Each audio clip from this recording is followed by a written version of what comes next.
सहनाववतु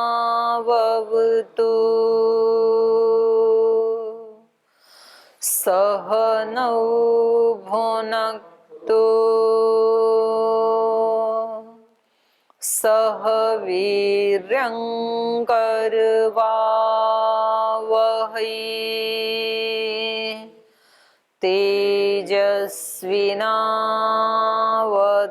तेजस्विनावधीतमस्तु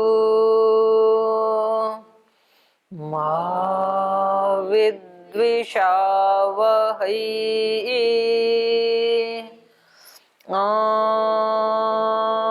व्रतानां व्रतपते व्रतं चरिष्यामि तच्छकेयं तन्मे राध्यताम् इदमहमनृतात् सत्यमुपैमि ॐ शान्ति शान्ति शान्तिः।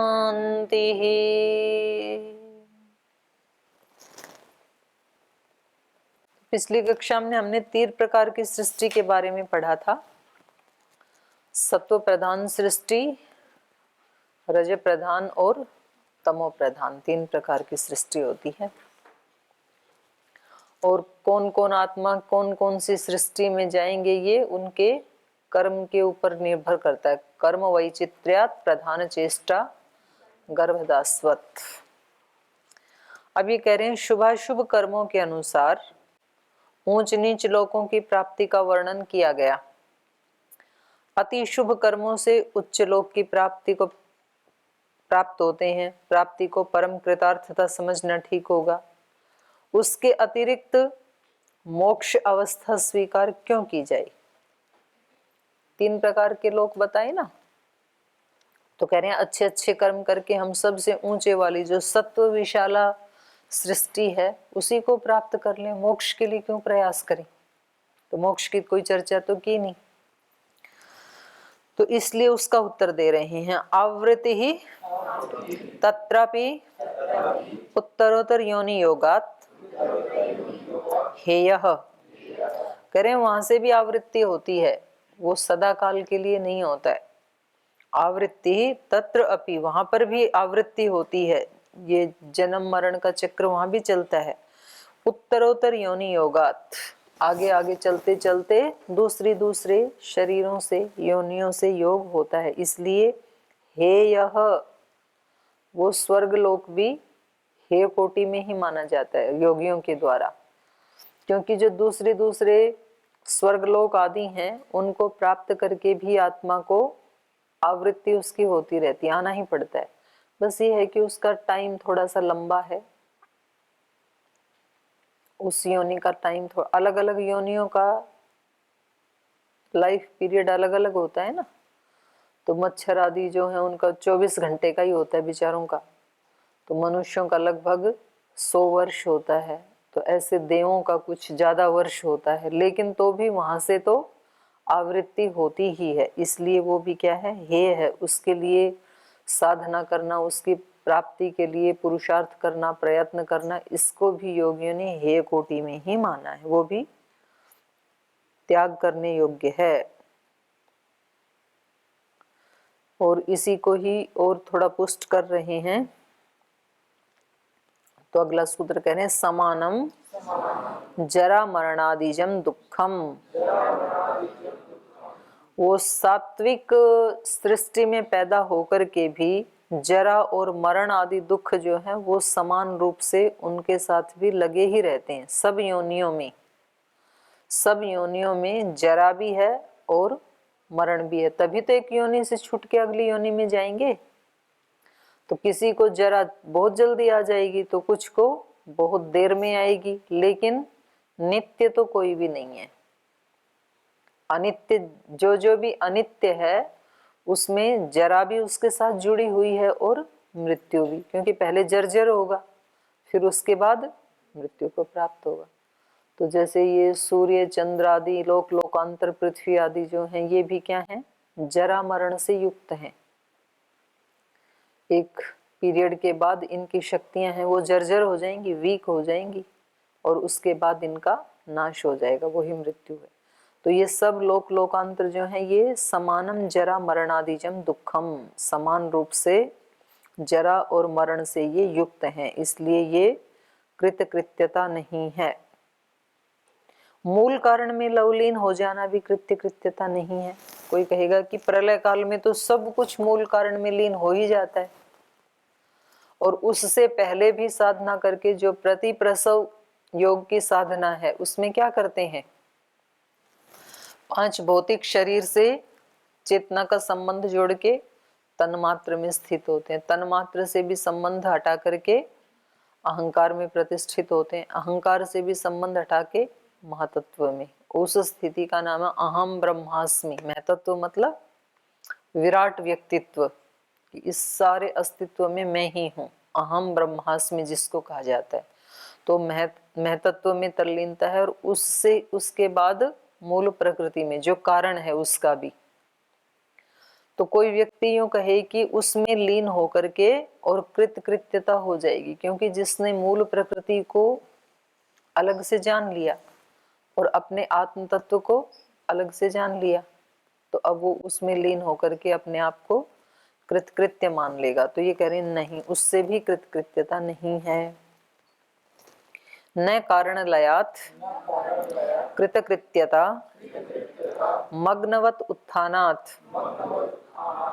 कारण में लय होने से भी न कृतकृत्यता, आत्मा की कृतकृत्यता नहीं है, पूर्ण कृतार्थता नहीं है उसमें भी, क्योंकि मग्नवत उत्थानात, जैसे कोई व्यक्ति बेहोश हो जाता है, मग्न मतलब निश्चेष्ट, बेहोश, तो जब उसको होश आता है तो फिर उठ खड़ा होता है।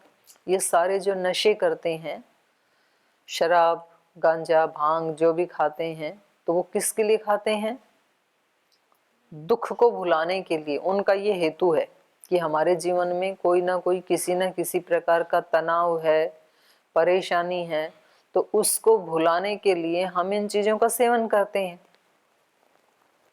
तो ये कह रहे हैं कि उसका सेवन करने से थोड़ी देर के लिए तो बेहोश हो जाएंगे आप, लेकिन उसका असर जब खत्म होगा तो फिर उठेंगे और फिर वो दुख सामने खड़ा है। तो मग्नवत उत्थानात, मग्न के समान, माने जो बिल्कुल उसमें डूब गए थे, तो जब वहां से निकलेंगे तो संस्कार तो वैसे की वैसे ही हैं। तो ये भी कृतकृत्यता के लिए ये उपाय नहीं है, और व्यक्ति ऐसे ही उपायों को ढूंढता है। व्यक्ति को कोई कष्ट है तो वो कैसे उपाय को ढूंढता है, बाहर से कोई ठीक कर दे उसको, मेरे कष्ट को, तो बाहर का कोई स्थान ठीक कर दे तो उस स्थान पे चला जाऊं, बाहर का कोई व्यक्ति ठीक कर दे तो पहले वाले व्यक्ति से संबंध तोड़ के दूसरे के साथ संबंध स्थापित कर लूं।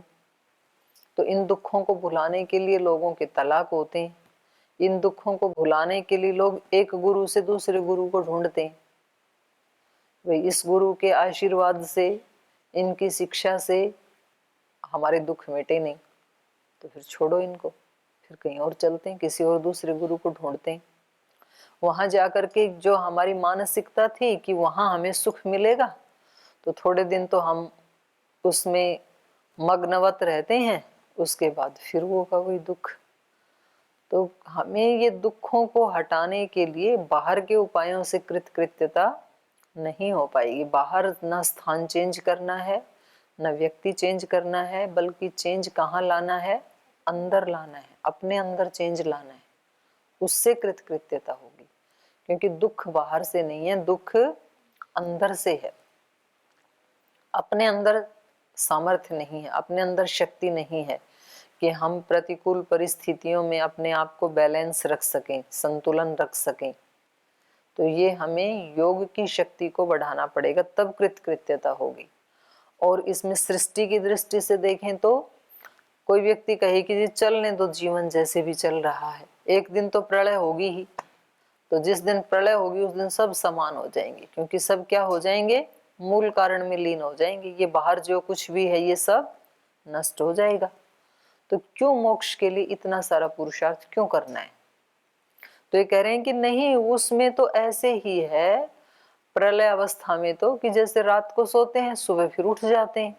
तो रात को कोई नींद की गोली लेके सो जाए किसी परेशानी को लेकर के, तो सुबह जब उसका नशा उतरेगा दुख होगा वो सामने, इसलिए दुख को तो फेस करके उसको हराना पड़ेगा। तो ऐसे ही प्रलय में होता है।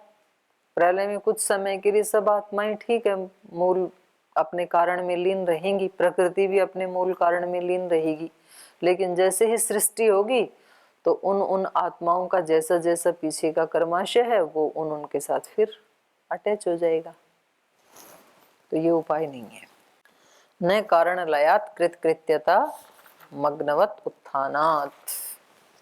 अब ये कह रहे हैं कारण लय अर्थात प्रकृति लय से कृतकृत्यता का अभाव जानकर शिष्य आशंका करता है कि जगत का मूल कारण प्रकृति को न मान करके चेतन ईश्वर को मान लेना चाहिए। और शास्त्र में इस अर्थ की पुष्टि के लिए संकेत भी मिलता है। इसका अभिप्राय यह होगा कि कारण लय से कृतकृत्यता कहना ये ईश्वर में लय से कृतकृत्यता का होना कहा जाएगा। माने हम कारण में लय होने का मतलब क्या है? ईश्वर में लय हो जाएंगे। तो ईश्वर में लय से कृतकृत्यता का होना कहा जाएगा। आत्मा का ईश्वर में लीन होना अथवा उस आनंद में डूब जाना ही तो मोक्ष है। और जगत से ईश्वर का संबंध सांख्य भी मानता है। तो इस आशंका का समाधान करते हुए कह रहे हैं अकार्यत्वेपि तद योगः पारवश्यात्। अकार्यत्वेपि माने कार्य परिणाम न होने पर भी, ईश्वर का तो कोई कार्य रूप में परिणाम नहीं आता है ना, जैसे प्रकृति कार्य रूप में परिणत होती है, मूल प्रकृति से महतत्व फिर अहंकार, तो ऐसे ईश्वर में तो कोई कार्य कारण कार्य का कोई वो नहीं है ना। तो अकार्यत्वेपि कार्य परिणाम न होने पर भी तद योगः, लेकिन जगत का संबंध तो है ईश्वर से। क्यों? पारवश्यात, क्योंकि प्रकृति है का स्वरूप क्या है? परवशता। उसका स्वरूप ही क्या है? पारवश्यात, परवश होने के कारण। जड़ का स्वभाव, उसका स्वरूप ही ये है कि वो परवश होगा। तो जगत चेतन ईश्वर का कार्य नहीं है। चेतन ईश्वर का कार्य न होने पर भी जगत का ईश्वर के साथ संबंध अवश्य है, क्योंकि जगत परवश है और जगत के परवश होने से उसका ईश्वर के साथ संबंध है। तो वह समस्त जगत का नियंत्रण करता है। यो अंतरो यमयति, बृहदारण्यक का वचन है ये। ईश्वर ही नियंता है और जगत उसका नियम में है। यही इन दोनों का संबंध है। जब जगत का मूल कारण ईश्वर नहीं है तो कारण लय, इस पद का ईश्वर में लय होना यह अर्थ कैसे किया जाएगा? क्योंकि कारण कार्य किस में प्रयोग किया जाएगा? प्रकृति और प्रकृति के विकारों में। ईश्वर ना किसी का कारण है ना किसी का कार्य है। कार्य नहीं तो कारण भी नहीं है ना, इस रूप में उत्पत्ति और विनाश के रूप में। निमित्त कारण तो है ही वो सारे जगत का। तो कह रहे हैं कि ये आप कारण लय सूत्र का अर्थ यदि ये करने लगे कि हम तो ईश्वर में लय ऐसे अर्थ करेंगे, तो कह रहे हैं ऐसे आप सूत्र का अर्थ नहीं कर सकते हैं, क्योंकि ये कारण लय का मतलब ही प्रकृति में लय होना, यही अर्थ निकलेगा, क्योंकि कारण हमेशा कार्य का होता है। ठीक है। तो कह रहे हैं ईश्वर नियंता और जगत नियम में है। इसमें क्या नियामक है, इसमें क्या प्रमाण है? ये व्यक्ति पूछ रहा है जो कारण लय का अर्थ ईश्वर लय कर रहा था और उसको बताया कि आप ऐसा अर्थ नहीं कर सकते हैं। तो कह रहे हैं इसमें क्या प्रमाण है कि इस सब का नियंता ईश्वर ही है? तो इसके लिए हेतु दे रहे हैं स ही सर्ववित् सर्वकर्ता, क्योंकि वही सर्ववित्त है। किसको क्या फल देना है ये कौन जान पाएगा? ईश्वर के सिवाय कोई नहीं जानता है। तो स ही सर्ववित्त, क्योंकि वो ही सब कुछ जानने वाला है। और सर्वकर्ता, सारी सृष्टि को रचाने वाला भी वही है। तो कुछ लोग ऐसे मान लेते हैं कि सांख्य दर्शन तो अनीश्वरवादी है, तो उनके लिए ये जो 2 सूत्र हैं ये पुख्ता प्रमाण है। अच्छा, वो ये अगले सूत्र को केवल ले लेते हैं। वो कहते हैं सांख्य का सूत्र है ईदृशेश्वर सिद्धि सिद्धा, इस प्रकार के ईश्वर की असिद्धि सिद्ध है, ये अर्थ कर लेते हैं इस सूत्र का। जबकि इससे ऊपर वाले सूत्र को वो नजरअंदाज कर देते हैं। तो ऊपर वाले सूत्र से जो प्रसंग चल रहा है, वो प्रसंग क्या चल रहा है? स ही सर्वविद सर्वकर्ता। कितना स्पष्ट तो माना ईश्वर को। कोई किसी को दंड देना या किसी को पुरस्कार देना, ये कौन व्यक्ति कर पाएगा? जो उसके अच्छे या बुरे कर्मों को जानता है वही तो कर पाएगा ना। अगर कोई भी नहीं है तो उनको कौन दंडित करे और कौन अच्छे काम करने वालों को पुरस्कृत करे? तो कह रहे हैं कि ये आपने कैसे जाना कि ईश्वर ही इस सारी सृष्टि का नियंता है? तो ये इसलिए जाना क्योंकि वो ही सर्ववित्त है, और किसको कितना सुख देना है, कितना दुख देना है, ये वो देता है क्योंकि वो जानता है। किसी को पता ही नहीं है तो एक ही जैसा दे देगा सबको। कोई नया व्यक्ति आए यहाँ पे और उसको कहें कि सबको वो लड्डू लाया है बांटने के लिए, तो वो क्या करेगा? सबको बराबर रूप से देगा, क्योंकि उसको पता ही नहीं ना आपके बारे में। और तभी कोई दूसरा व्यक्ति आता है जिसको आपके बारे में पता है, तो वो व्यक्ति कहेगा इसको डायबिटीज है, इसको नहीं देना, जो आपको जानता है। तो जो जानता है वही यथा योग्य न्याय दे पाएगा। नहीं जानता है तो वो सृष्टि को बनाएगा कैसे? किस आत्मा के क्या संस्कार हैं, किसको कैसा शरीर देना है, कैसी बुद्धि देनी है, कैसी इंद्रियां देनी है, कैसे घर में जन्म देना है, जाति आयु भोग कैसा रहेगा इस आत्मा का, ये सब कौन कर पाएगा विभाजन?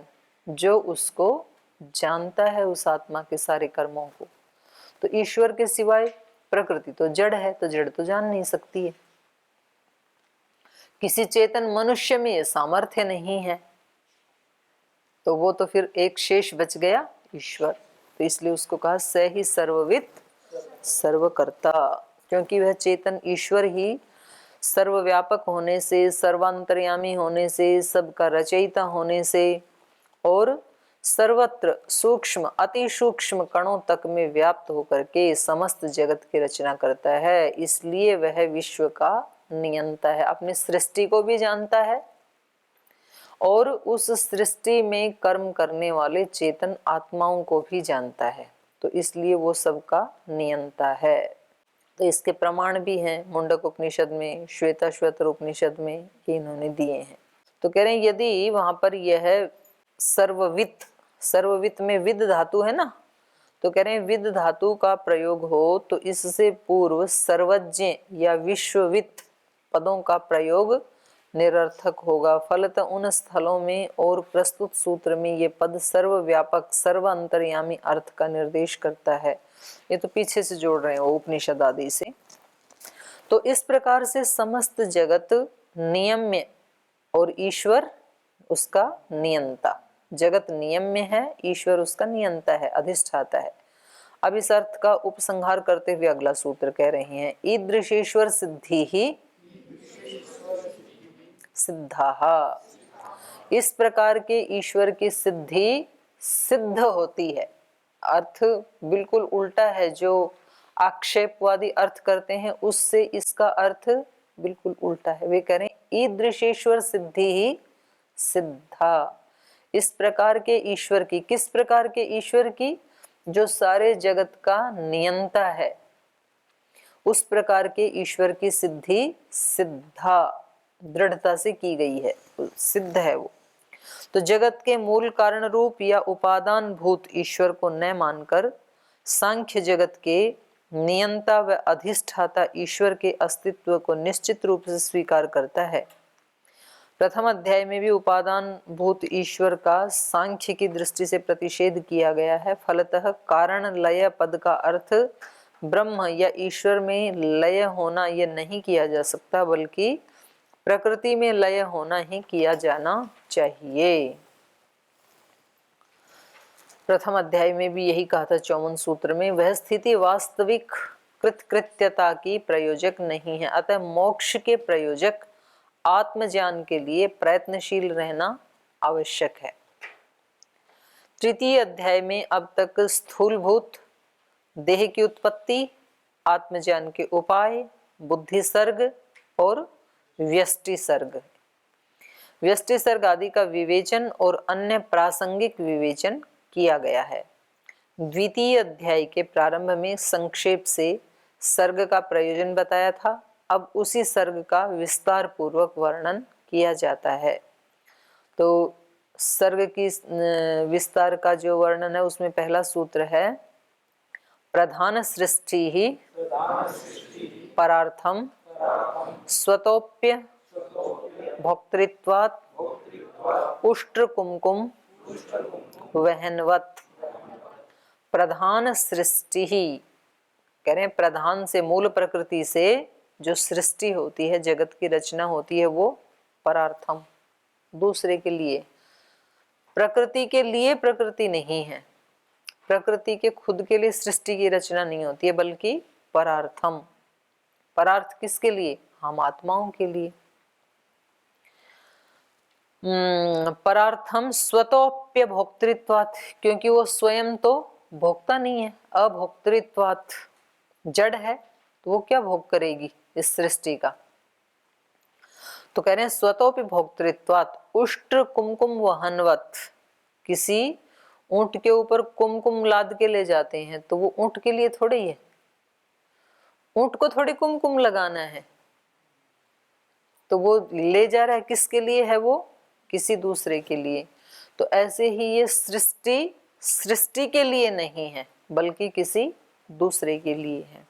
तो ये कह रहे हैं जैसे ऊंट केसर का वहन करता है, एक स्थान से दूसरे स्थान पर ढोकर ले जाता है, पर उसकी यह प्रवृत्ति अपने लिए नहीं होती, अपने स्वामी के लिए होती या दूसरे व्यक्ति के लिए होती है जो केसर का उपयोग करते हैं। ऊंट की प्रवृत्ति केवल वहन करने के लिए है, स्वामी उसका प्रेरयिता मात्र है, केसर के उपभोक्ता अन्य व्यक्ति हैं।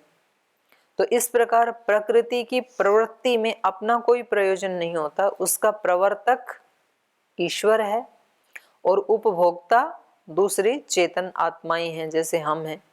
इस प्रकार अचेतन प्रकृति चेतन आत्मा के लिए जगत रूप में परिणत होती है। तो उष्ट्र का दृष्टांत केवल परार्थ प्रवृत्ति की समता के आधार पर दिया गया है।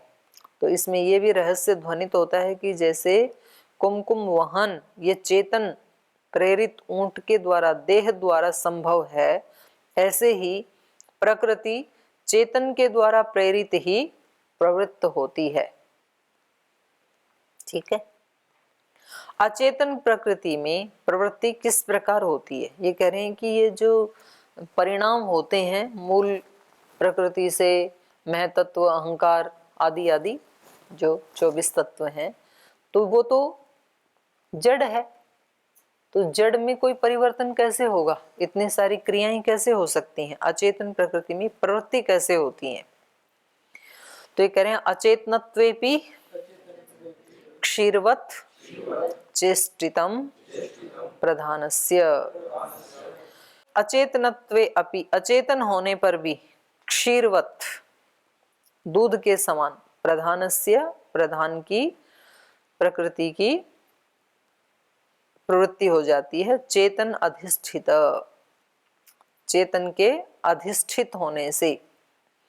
तो जैसे कोई माँ है, उसका छोटा बेबी है और उसको यदि भूख लगती है, वो रोता है, तो माँ के स्तन से दूध बहने लगता है।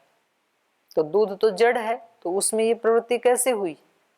ऐसे कोई बछड़ा जैसे ही अपनी माँ के पास जाता है, गाय के पास, तो गाय के स्तन से दूध बहने लगता है, तो अपने आप प्रवृत्ति हो जाती है। तो यद्यपि उसमें प्रेरणा तो चेतन की ही है, आत्मा है ना वहाँ, लेकिन प्रवृत्ति जड़ में देखी जाती है, वहां से किसी ने चलाया नहीं ना, तो अपने आप बहने लगता है। बल्कि कई बार वो रोकना भी चाहे तो भी रोक नहीं सकते हैं, चेतन व्यक्ति जो रोकना भी चाहे तो भी उसकी प्रवृत्ति होती है। तो बोले ऐसे ही यहाँ हो जाती है मूल प्रकृति की भी। प्रधान के अचेतन होने पर भी क्षीर की प्रवृत्ति के समान उसकी प्रवृत्ति होती है। जैसे माता के स्तनों में बच्चे के लिए दूध प्रसरित होने लगता है, ऐसे ही आत्मा के लिए प्रकृति प्रवृत्त होने लगती है। तो प्रकृति हमारी क्या हो गई? माँ। इस क्षीर के उदाहरण में दो विशेषताएं हैं। पहली विशेषता यह है कि दूध का प्रस्रवण सजीव माता के स्तनों में ही संभव है, माने चेतन की प्रेरणा से ही होगा ना वो। तो एक तो ये विशेषता है, निर्जीव माँ के स्तनों से दूध नहीं आएगा, बच्चा कितना भी रोए। और दूसरी विशेषता यह है कि विशेष अपवादों को छोड़ करके माता के स्तनों में दूध अपने बच्चे के लिए प्रसरित होता है, अन्य के लिए नहीं। जब उसका अपना बच्चा छोटा है तो ही उसके स्तन में दूध आएगा। यदि उसका बच्चा बड़ा हो गया और किसी दूसरे का छोटा बच्चा रो रहा है तब नहीं आएगा। तो विशेष कारण हो गया ना। तो ये प्रकृति का एक वो है, अपने आप एक नियम है ये। तो पहली विशेषता इसी सूत्र के द्वारा ध्वनित की गई है। क्षीर के दृष्टांत में यह रहस्य है कि चेतना से प्रेरित या सजीव देह में दूध का प्रसृत होना इस बात को स्पष्ट करता है कि प्रकृति में चेतन की अपेक्षा या चेतन की प्रेरणा के बिना प्रवृत्ति नहीं हो सकती। चेतन ईश्वर है और क्षीर की प्रकृति की प्रवृत्ति में यही समानता है। प्रश्न था कि अचेतन प्रकृति में प्रवृत्ति कैसे होती है, तो उदाहरण के द्वारा यह स्पष्ट किया गया है कि चेतन की प्रेरणा से होती है। ठीक है, इसी भाव को वहां भी कहा है 237 में भी। कतिपय व्याख्याकारों ने इस दृष्टांत से यह आशय निकालने का यत्न किया है कि अचेतन क्षीर के समान अचेतन प्रकृति भी स्वतः प्रवृत्त होती है। तो ये अर्थ ठीक नहीं है। जड़ में भी प्रवृत्ति तो होती है लेकिन वो चेतन के संयोग से ही होती है। तो इसको और शेष कल आगे पढ़ेंगे। आज समय हो गया, यहीं विराम देते हैं।